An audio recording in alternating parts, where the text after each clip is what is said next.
That's your Graham gardening. At her trailer, she's got the shovel. She loved to garden. She was really nice and really kind and a really nice woman. My name is Diane Paul, and my mother's name is Geraldine Theresa Paul. I don't really remember a lot about her. I don't have a lot of memory of her. I was 10, and I kind of have a block. I don't really remember all that much, but I do remember everybody was talking about it, and they didn't tell me details. And I just knew that she passed and she was gone, and I didn't know the details of it. But I knew it was real. Ready? Yeah.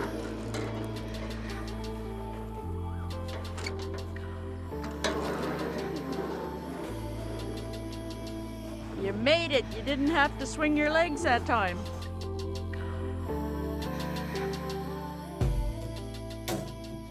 My name is Arlene Brooks, Rowena's older sister. She was always a tail, let's put it that way. Everywhere as I went, she was right behind me. She had a love for children, which is why she became an early childhood educator. Her dogs, oh my God, her dogs. Sash-on girl, she walked everywhere. Even though they had a vehicle, she would prefer to walk. Always dragging Noah along in the big green wagon. My name is LESLEY HALLETT. Rowena used to kind of look after me because our parents kind of hung out, and she would babysit me. And then as we got older, we kind of became quite close, like sisters and best friends. She was in a relationship with a man, and it wasn't a very good relationship. They would always fight. She would always come to the house with signs of abuse, like she would be bruised or have bruises on her and cuts and stuff. But she would always have an excuse of like, oh, she fell or something. I think she always protected him. The last time I had a conversation with my mom, I don't think she realized she was in an abused relationship. I didn't have those skills or tools to help her to get help at that time. I'm not sure if we were quite connected when Kevin had had his car accident, but she had told me about his accident and said that he wasn't really the same after. It seemed like he became just a different person. He was very angry all the time. I thought their relationship was in the norm because at the time I was kind of going through the same struggles myself. It was a toss-up which husband was going to call first, mine or hers, because again, I had to take my child everywhere. I didn't have much time to myself, so I kind of thought it was, normal at the time. Before she actually kicked him out, she came out to visit me, and she brought all the kids out, and she said that they had been arguing. He called my cell phone like 15 times the first day, and she just hold the cell phone out like this, and we could hear him yelling at her, like freaking right out. And all weekend, like whenever I turned my phone on, there'd be a whole bunch of missed calls. But she says, I don't know what to do. She says, I'm thinking about kicking him out. I have two sons, Dallas and Zach. I love it, teaching my children things about what I was taught and teaching them new things about who they are. It was hard, like growing up without my mother, because I needed her and she wasn't there, and it was just hard, like I couldn't go to her for anything. I kind of felt a little bit like helpless at times. I felt kind of empty and just kind of alone. The day my sister got murdered, I think all her relatives were there at my mother's. And finally, one of the policemen come in and he said that she had passed and that Kevin had passed too, but they didn't tell us how. I don't know, it was a shock. Like, we were all shocked. We didn't expect anything like that.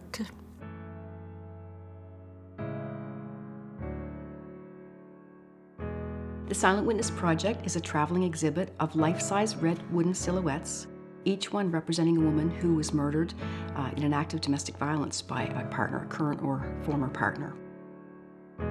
There are 3 goals to the project. The first is to remember by honoring the lives of women who had been killed by their partners. The second is to create awareness and education. And the third is to promote action.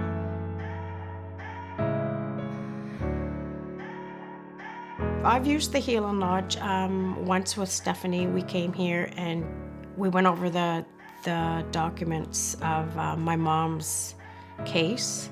It made me understand a lot more about her and what she went through and who she was. It creates healing to have the family take leadership and work with all the community agencies that might be there to prevent a future death, that might have worked with their loved one and unfortunately not have been able to prevent her death. The family is involved in writing up the information on the shield about their loved one because that person is more than a statistic. Families, for us, are instrumental in creating awareness because it's hard to create awareness of a statistic. It's much more poignant when you know, oh my God, that's someone who lived and loved and worked and played amongst us. And for the longest time, I had a hate for my brother-in-law. Over the years, I've told myself, you know, I don't want to live my life like that. I said, I'm never going to be happy if I don't let go of that hate. So one day I got up, I said, you know what, I'm done. I can't say I forgive him, but I can go on without having a hate for him every day because it was just making me somebody I didn't want to be. I have no voice, I feel no pain. I'll stand beside you each step of the way. I'll see you through, there's work left to do.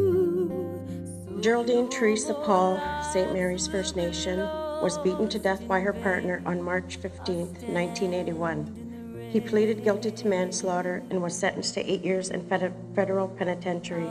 Having the silhouettes and people actually see them, it's bringing awareness. Her closest friends called her Jerry. Geraldine's family will always remember her love of life.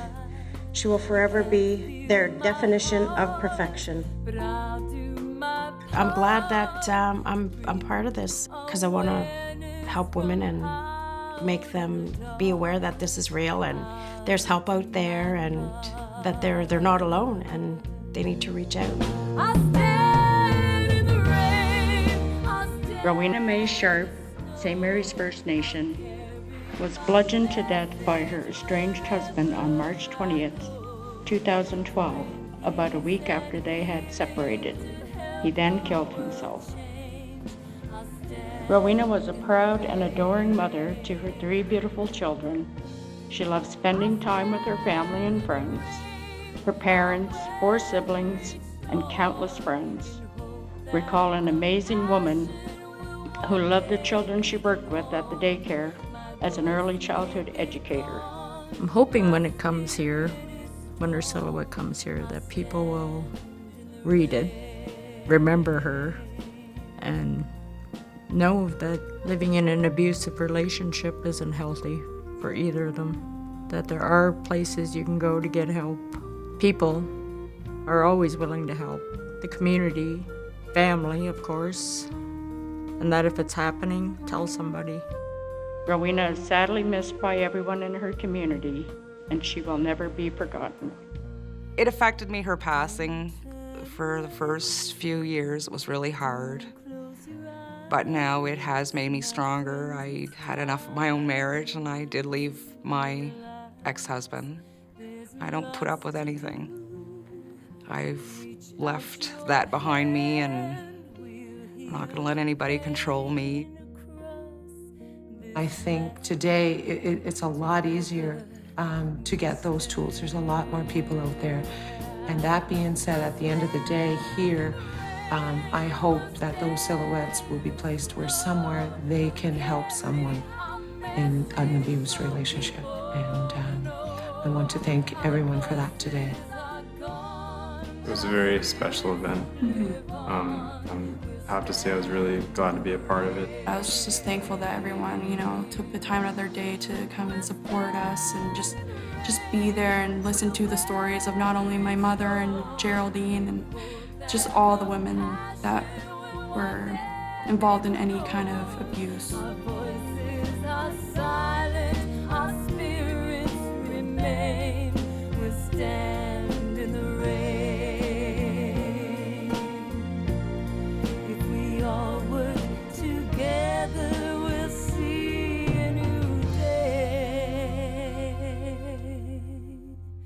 We'll stand in the rain.